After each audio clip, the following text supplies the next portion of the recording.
정말 충격적인 일이 벌어졌습니다. 동아시아의 작은 나라에서 온 개 한 마리가 보여준 행동이 미국 사회 전체를 뒤흔들었는데요. 우리에게는 익숙하고 친근한 이 개가 사실 서양에서는 불길하고 위험한 존재로 여겨졌습니다. 그런데 이번 사건을 계기로 미국 연방정부와 동물보호협회는 이 진돗개에게 특별 훈장까지 수여했습니다. 그뿐만 아니라 언론에서는 이 개의 이야기를 다큐로 만들어 데이트를 하기도 했는데요. 도대체 무슨 일이 있었던 걸까요? 안녕하세요. 뉴욕에서 온 영화 감독 엘리입니다. 여러분께 제 경험을 나누고 싶은 이유는 때로는 우리가 가장 예상치 못한 곳에서 가장 큰 배움을 얻게 된다는 것을 말씀드리고 싶어서입니다. 그리고 무엇보다 한국의 진돗개가 얼마나 특별한 존재인지 세상에 알리고 싶었습니다. 이 사연은 그 진돗개와 함께한 놀라운 여정에 대한 이야기입니다. 이제 제 이야기를 시작하겠습니다. 투자사로부터 한국경찰견 다큐멘터리 제안서를 받았을 때 저는 깊은 한숨과 함께 속으로 투덜거렸습니다. 한국 영화라고 가족끼리 눈물 흘리는 장면이나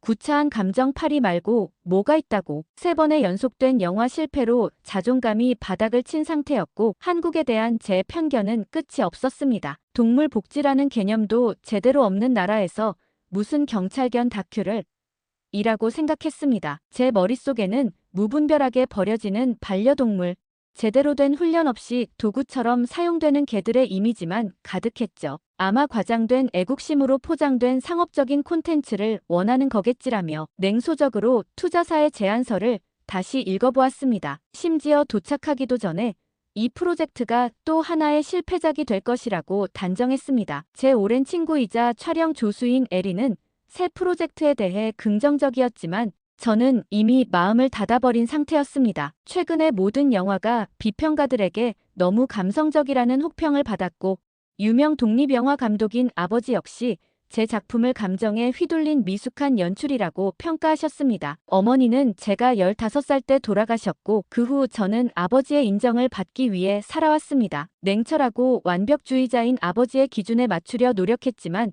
번번이 실패했죠. 이번에는 아버지가 원하는 대로 감정 제로인 다큐멘터리를 만들겠다고 다짐했습니다. 서울에 도착한 첫날, 쏟아지는 비와 함께 제 불안감도 커졌습니다. 공항에서부터 느껴지는 낯선 공기, 이해할 수 없는 안내방송, 그리고 빠르게 움직이는 사람들까지 모든 것이 저를 압도했고 이건 실수였어라는 생각만 머릿속을 맴돌았습니다. 다음 날 아침 서울 외곽의 동물보호소를 방문했습니다. 그곳에서 처음으로 백호를 만났죠. 보호소는 예상보다 깨끗하고 체계적으로 운영되고 있었으며 보호소 관리자인 김 씨는 유창한 영어로 한국의 동물 보호 시스템과 진돗개에 대해 열정적으로 설명했습니다. 백호는 다른 개들과는 확연히 달랐습니다. 순백색의 털과 위험 있는 자태가 단번에 시선을 사로잡았고 그의 똑바로 세운 귀와 단단한 체격, 깊고 지혜로워 보이는 눈빛은 마치 고대 무사의 영혼이 깃든 듯 했습니다. 하지만 그 눈빛 깊은 곳에는 어두운 그림자가 서려 있었습니다. 김 씨의 설명에 따르면 백호는 최고의 경찰견으로 알려져 있었습니다. 마약 탐지, 실종자 수색, 범인 추적 등 어떤 임무든 완벽하게 수행했고 특히 그의 직감은 베테랑 형사들도 놀랄 정도였습니다. 하지만 작년에 있었던 은행 강도 사건에서 백호와 파트너 경찰관이 범인을 추적하던 중 총격 사고가 있었고 이로 인해 경찰관이 크게 다쳤다고 합니다. 그 후 백호는 트라우마를 겪게 되었고 더 이상 경찰견으로 활동하지 못했습니다. 백호의 케이지 앞에 다가가니 그는 구석에 몸을 웅크리고 있었습니다. 마치 세상에 대한 믿음을 잃은 것처럼 보였습니다. 저는 그저 차가운 분석적 시선으로 전형적인 트라우마군요라고 중얼거렸지만 에리는 다른 반응을 보였습니다. 그녀는 백호의 케이지 앞에 무릎을 꿇고 부드럽게 말을 걸었고 놀랍게도 백호는 미세하게 반응했습니다. 김 씨의 제안으로 저희는 백호를 임시로 보호하며 다큐멘터리를 촬영하기로 했습니다. 하지만 그의 과거를 생각하면 불안했고 진심으로 이 위험한 개와 함께하는 것이 안전할까?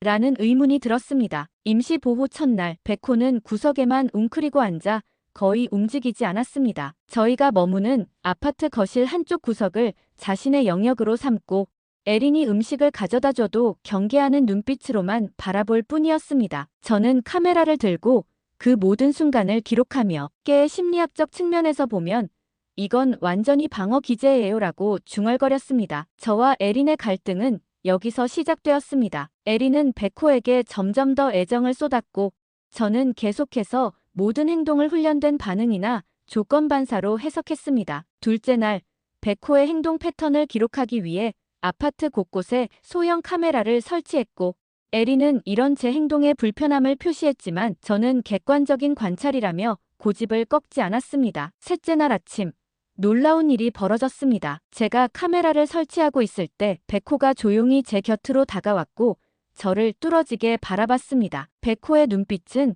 단순한 호기심을 넘어 깊은 이해가 담겨 있는 듯했고 그는 제 카메라를 향해 고개를 살짝 기울였습니다. 마치 관심이 있는 것처럼 보였습니다. 그 순간부터 백호는 제가 카메라를 들 때마다 따라다니기 시작했습니다. 처음에는 단순히 뒤에서 지켜보다가 점차 제 옆에서 함께 걸으며 제가 촬영하는 방향으로 시선을 두었습니다. 마치 함께 작업하는 파트너 같았습니다. 특히 인상적이었던 것은 백호가 제 감정 상태를 읽는 것 같다는 점이었습니다. 제가 촬영에 몰두해 식사를 거르면 백호는 부엌에 있는 제 도시락을 물어와 제 앞에 놓았습니다. 제가 편집 작업에 좌절감을 느낄 때면 조용히 제 발 옆에 앉아 머리를 제 무릎에 기대기도 했습니다. 그러던 어느 날 에린이 갑자기 고열로 쓰러졌습니다. 서울의 낯선 환경과 심한 기온 변화 때문이었고 저는 근처 약국에서 해열제를 사오기 위해 잠시 자리를 비웠습니다. 돌아왔을 때 놀라운 광경을 목격했습니다. 백호가 에린의 침대 옆에서 한 발짝도 떨어지지 않고 지키고 있었고 더 놀라운 것은 에린이 냉장고에 보관해둔 물병을 백호가 침대 옆 테이블에 가져다 놓았다는 점이었습니다. 이건 단순한 훈련의 결과일까?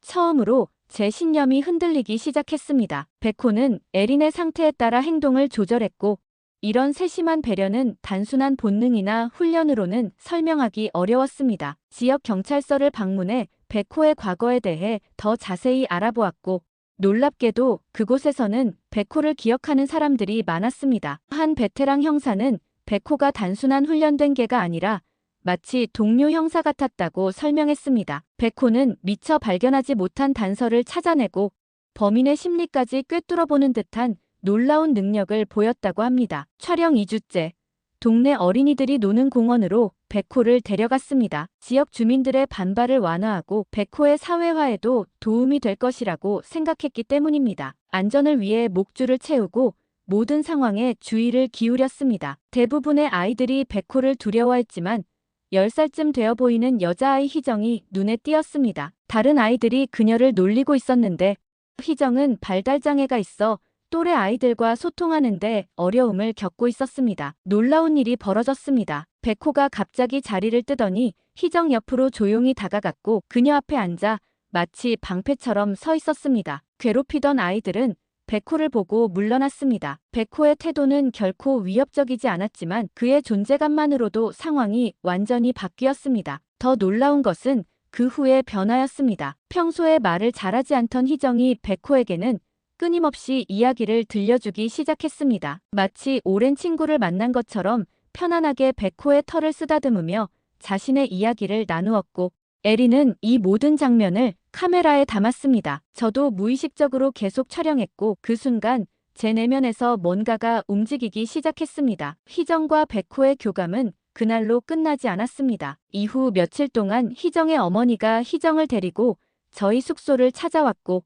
백호와 함께 있는 시간이 희정에게 치유가 된다고 했습니다. 백호도 희정을 기다리는 듯한 모습을 보였고 창가에 앉아 길을 바라보다가 희정이 오는 모습이 보이면 꼬리를 흔들며 들뜬 모습을 보였습니다. 에린이 이 장면들을 편집해 짧은 영상을 소셜미디어에 올렸고 트라우마를 겪은 경찰견이 발달장애 아이를 보호하다라는 제목의 이 영상은 하룻밤 사이에 전 세계적으로 퍼졌습니다. 사람들은 백호의 직관력과 따뜻함에 감동했고 진돗개의 특별한 능력에 대한 자신의 경험을 공유하기도 했습니다. 희정의 어머니는 백호 덕분에 딸이 처음으로 학교에 가고 싶다고 말했다며 눈물을 글썽였습니다. 희정은 발달장애로 인해 또래 아이들과 소통하는데 어려움을 겪었고 따돌림과 고립감에 시달려왔지만 백호를 만난 후 조금씩 자신감을 찾기 시작했다고 합니다. 이런 변화는 저에게도 큰 영향을 미쳤습니다. 처음으로 이 다큐멘터리가 단순한 게 이야기가 아닌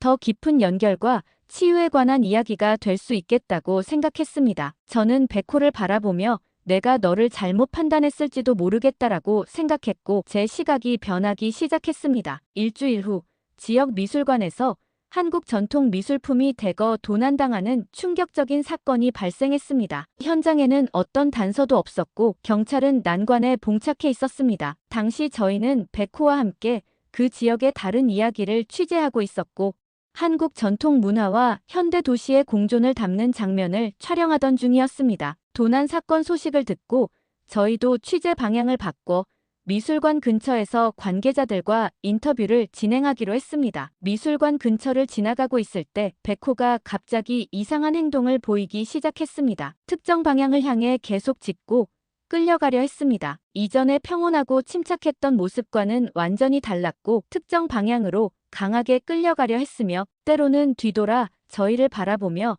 마치 따라오라는 듯한 눈빛을 보냈습니다. 저는 여전히 논리적으로 생각하려 했지만 에리는 백호의 행동에 의미가 있다고 확신했습니다. 그날 밤 깊이 생각한 끝에 에린의 제안대로 백호를 따라가 보기로 했습니다. 여전히 제 안에는 불신과 의심이 있었지만 지금까지 백호가 보여준 특별한 행동들을 생각하면 그의 직감을 완전히 무시하기도 어려웠습니다. 아침이 되자 백호를 따라 그가 이끄는 대로 갔고 그는 미술관에서 약 2km 떨어진 버려진 창고 지역으로 저희를 안내했습니다. 처음에는 실망감이 밀려왔지만 백호가 특정 창고 앞에서 멈춰서서 계속해서 문을 향해 짖기 시작했습니다. 조심스럽게 창고 문틈으로 안을 들여다보니 도난당한 미술품으로 보이는 포장된 상자들이 여러 개 놓여 있었습니다. 특히 한쪽 벽에 기대어 있던 대형 캔버스는 분명 뉴스에서 보도된 도난 미술품 중 하나인 조선시대 산수화였습니다. 즉시 경찰에 신고했고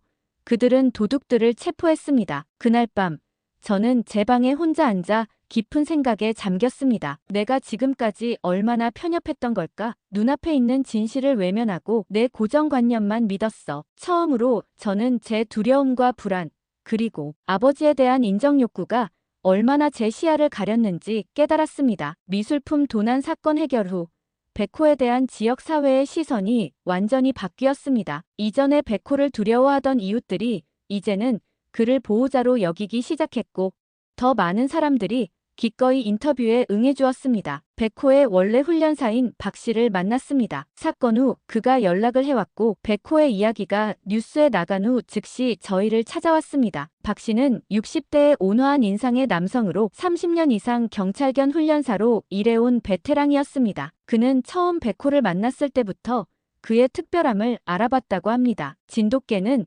한국에서 수천 년 동안 사람과 함께 해온 개입니다. 그들은 단순한 반려동물이 아니라 동반자죠. 진정한 충성과 직관을 가진 존재입니다. 박 씨는 진돗개에 대한 깊은 애정과 지식을 가지고 있었습니다. 그에 따르면 진돗개는 주인의 기분과 의도를 읽는 능력이 특별히 뛰어나며 단순히 명령에 복종하는 것이 아니라 주인의 필요를 예측하고 그에 맞게 행동한다고 합니다. 그들은 주인을 향한 무조건적인 충성심과 함께 상황을 판단하는 독립적인 사고 능력을 가지고 있다는 점이 다른 견종과의 큰 차이점이라고 했습니다. 한국에서는 오래전부터 진돗개가 혼견이라 불렸습니다. 혼이 깃든 개라는 뜻이죠. 그들은 주인을 위해 목숨도 아낌없이 바치는 충성심을 가졌습니다. 한강변을 걸으며 만난 한인 가족은 진돗개가 진심이라는 말과 연결된다고 설명했습니다. 진정한 마음, 진실된 정신을 의미하는 진심은 제가 그동안 잃어버렸던 것이었고 이제야 백호를 통해 그 가치를 다시 발견하게 되었습니다. 다큐멘터리 촬영은 계속되었지만 이제 제 시각은 완전히 달라졌습니다. 카메라 앵글도 바꿔서 이전에는 백호를 객체로 프레이밍했다면 이제는 그의 시선에서 세상을 바라보려 했습니다. 백호의 눈높이에 맞춰 카메라를 설치하고 그가 어떻게 세상과 상호작용하는지 담았습니다. 에리는 제 변화에 놀라워했고 백호가 제게 진심으로 보는 법을 가르쳐 주었다고 말했습니다. 백호와의 경험은 제 인생 전반의 변화를 가져왔고 더 이상 아버지의 인정이나 비평가들의 평가에 목매지 않게 되었습니다. 아버지에게 지금까지의 과정을 담은 영상을 보냈습니다. 평소라면 감히 그런 용기가 없었겠지만 이제는 달랐습니다. 저는 제 작품에 자신감이 생겼고 아버지의 인정이 전부가 아니라는 것도 깨달았습니다. 놀랍게도 아버지에게서 따뜻한 응원의 메시지가 왔습니다. 엘리, 처음으로 내가 진짜 너의 목소리를 찾은 것 같구나. 내 어머니가 늘 말했던 것처럼 진정한 예술은 객관성이 아니라 진실성에서 나오는 거야. 저희는 진돗개 문화와 역사에 대한 탐구를 위해 진도섬도 방문했습니다. 그곳에서 만난 전문가들은 진돗개가 단순한 개가 아닌 민족의 혼과 정신이 깃든 존재라고 설명했습니다. 특히 인상적이었던 것은 진돗개가 주인의 명령을 단순히 따르는 것이 아니라 상황에 맞게 자신의 판단으로 행동하는 점이었습니다. 다큐멘터리 백호 진심의 여정이 완성되었습니다. 편집 과정은 결코 쉽지 않았지만 저희가 수집한 방대한 자료 중에서 가장 진실된 이야기를 선별하는 작업에 수주일이 걸렸습니다. 특히 백호의 시점에서 세상을 담아내기 위해 저희는 특수 카메라까지 제작했습니다. 토론토 국제영화제에서 첫 상영이 결정되었고 이어서 칸과 베를린에서도 초청받았습니다. 토론토에서의 첫 상영은 만석이었고 관객들은 영화가 끝난 후에도 열렬한 박수를 보냈습니다. 평론가들은 이것이 단순한 게 이야기가 아니라 신뢰와 치유에 관한 보편적인 이야기라고 평가했습니다. 칸 영화제에서 다큐멘터리 부문 대상을 수상했고 수상 소감에서 저는 백호에게 모든 공을 돌렸습니다. 그는 단순한 다큐멘터리의 주인공이 아니라 이 작품의 진정한 공동 창작자였기 때문입니다. 백호는 이제 저희 팀의 공식 일원이 되었습니다. 미국으로 돌아갈 때 모든 절차를 거쳐 백호도 함께 데려갔고 이제 그는 제 영화 스튜디오의 마스코트이자 가장 소중한 친구가 되었습니다. 한국을 떠나기 전 백호의 원래 파트너였던 강경위를 만났습니다. 그는 사고 후 재활을 마치고 이제는 경찰 교육원에서 일하고 있었습니다. 강경위는 백호를 보자마자 눈물을 글썽였고 백호가 위험 상황에 대한 직감으로 수백 명의 목숨을 구했던 일화를 들려주었습니다. 아버지는 뉴욕 시사회에 직접 참석하셨고 영화가 끝나고 저를 꼭 안아주시며 엘리, 내 어머니가 정말 자랑스러워했을 거야. 나도 너를 자랑스럽게 생각한다라고 말씀하셨습니다. 저는 이제 새로운 프로젝트를 준비하고 있습니다. 이번에는 전 세계의 특별한 능력을 가진 동물들과 그들이 인간의 삶을 어떻게 변화시키는지에 관한 시리즈입니다. 백호가 제게 가르쳐준 가장 중요한 교훈은 진심의 가치였습니다. 진정한 마음으로 세상을 바라볼 때 우리는 더 깊고 의미 있는 연결을 만들 수 있다는 것. 그리고 그런 연결은 언어와 문화, 심지어 종의 벽을 넘어설 수 있다는 것을 백호는 몸소 보여주었습니다. 이 이야기를 들어주셔서 감사합니다. 그리고 한국, 당신의 문화와 정신에 진심으로 감사드립니다. 당신들이 백호에게 가르쳐준 진심이 이제 제 삶과 작품의 중심이 되었으니까요. 백호를 통해 배운 한국의 정신, 그 깊은 유대와 충성심, 그리고 진정한 이해의 가치는 제가 평생 간직할 보물입니다.